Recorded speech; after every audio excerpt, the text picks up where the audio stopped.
मैं देख रहा था ये गुब्बारा नीचे तक आ जा रहा था। ये ऐसी पश्चिम की हवा चली है कि पश्चिम की हवा ने सब पलट दिया। बताओ ये पलटने वाली हवा थी कि नहीं थी पहले चरण की? और जो लोग दूसरी दल की फिल्म को, उनकी फिल्म के शो को फ्लॉप शो बोल रहे थे,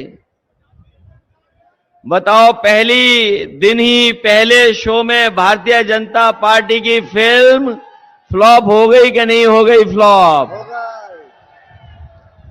न केवल उनकी फिल्म फ्लॉप हुई है, अब उनकी कोई घिसी पिटी कहानी सुनना नहीं चाहता है,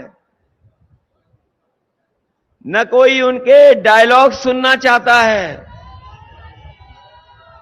न उन्हें कोई बोर्ड देना चाहता है। ये माहौल बन गया कि नहीं बना है? और मेरठ की धरती तो क्रांतिकारियों की धरती रही है। यहां के लोगों ने आजादी दिलाने का काम किया है। आजादी का आंदोलन जब जब चला, यहां के लोगों ने अपनी भूमिका निभाई और भागीदारी देकर के हमारे देश को आजादी दिलाने में यहां के लोगों की महत्वपूर्ण भूमिका रही है। जो धरती आजादी दिला रही हो, बताओ बीजेपी से आजादी दिलाओगे कि नहीं दिलाओगे? आप लोग बीजेपी से आजादी चाहते हैं कि नहीं चाहते हैं आप लोग? और बीजेपी के लोग 10 साल बाद आए हैं। इनके 10 साल का हिसाब किताब अगर हम पूरे 10 साल के कार्यकाल का हिसाब किताब लगाएं तो हमारे किसान भाई जानते होंगे सबसे ज्यादा दुखी और तकलीफ में वही लोग रहे। उनको सबसे ज्यादा संकट में डालने का काम किया इन्होंने। यहां के लोग बड़े पैमाने पर किसान आंदोलन को मजबूत बनाने के लिए दिल्ली जाकर के आंदोलन को मजबूत बनाए।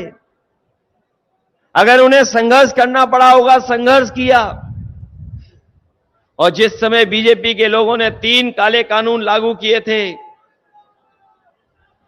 उस समय यहां के और खासकर पश्चिम के किसानों ने जाकर के धरना दिया था दिल्ली में।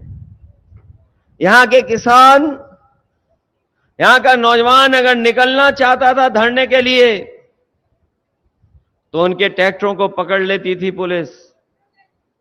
ट्रैक्टर में डीजल नहीं भरने देती थी। लेकिन यहां का किसान, उत्तर प्रदेश का किसान और देश का किसान उससे घबराया नहीं। वो लड़ता रहा, सालों साल बैठा रहा। 1000 किसान शहीद हो गए, लेकिन किसानों ने आंदोलन को नहीं छोड़ा और अंतर्गतवा सरकार को 3 काले कानून वापस लेने पड़ गए। 3 काले कानून वापस हो गए। आज भी किसान आंदोलन कर रहा है। वो अपनी एमएसपी की मांग कर रहा है कि एमएसपी को लेकर के कानूनी अधिकार मिले किसानों को। लेकिन ये सरकार अभी भी सुन नहीं रही है। हम अपने किसान भाइयों को कहना चाहते हैं, समाजवादी पार्टी और इंडिया गठबंधन जिस समय जीतेगा तो हमारे किसानों को एमएसपी का अधिकार देकर के उनको खुशहाल बनाने का काम होगा। जो लोग कहते हैं कि गरीबी नहीं मिटेगी, हम उनसे कहना चाहते हैं कि जिस समय हमारा किसान खुशहाल हो जाएगा, गरीबी अपने आप मिटना शुरू हो जाएगी।